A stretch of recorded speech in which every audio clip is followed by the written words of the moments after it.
Sobat, coba deh bayangin, 40.000 tahun lalu, nenek moyang kita sudah ngeh kalau makan ikan itu bikin badan mereka lebih fit, lebih strong. Tapi tahu nggak kalian, perjalanan manusia soal mancing itu sebenarnya bukan cuma soal makan ikan. Ini adalah cerita tentang inovasi, ketahanan, dan peradaban. Jadi, simpan joran kalian dulu. Kita mau balik ke zaman Paleolitikum. Flashback zaman Paleolitikum, sobat, di Asia Timur, manusia purba sudah mulai makan ikan air tawar. Gimana cara mereka nangkep? Pakai tangan kosong, tombak dari kayu atau tulang. Tapi ini baru awal. Mereka tidak stuck di situ. Fast forward 12.000 tahun lalu, mereka mulai upgrade.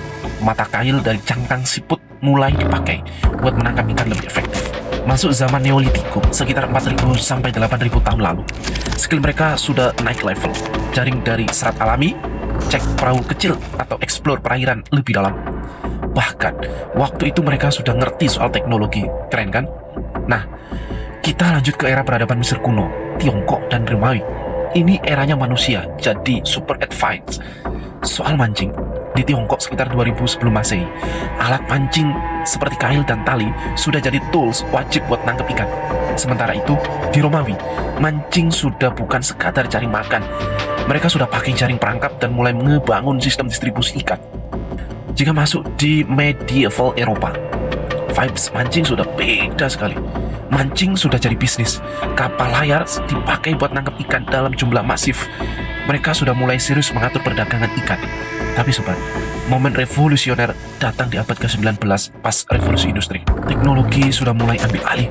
Kapal bermesin uap dan jaring trawl mulai ngesapu bersih ikan di dasar laut. Ini keren. Tapi ada downside-nya. Disinilah overfishing mulai jadi masalah. Laut mulai kerasa impact-nya. Populasi ikan perlahan menurun. Fast forward ke abad ke-20. Sobat, di era dimana nilon menggantikan serat alami buat bikin jaring. Teknologi modern seperti sonar dan GPS bikin mancing jadi lebih gampang dari sebelumnya. Tapi ada satu hal yang harus kita ingat. Laut nggak selamanya kaya. Kita sudah datang jauh dari zaman nenek moyang yang mancing pakai tangan kosong sampai era modern dengan alat-alat canggih. Tapi pertanyaannya, apa kita cuma mau nikmatin hasilnya sekarang tanpa mikirin generasi berikutnya? Jangan sampai anak cucu kita cuma denger cerita soal mancing karena takut tangan kosong. Tulis pendapat kalian kolom komentar sobat. Jangan lupa like dan subscribe Ia Podcast, karena nanti balik cerita sederhana selalu ada pelajaran besar. Sampai jumpa di episode berikutnya.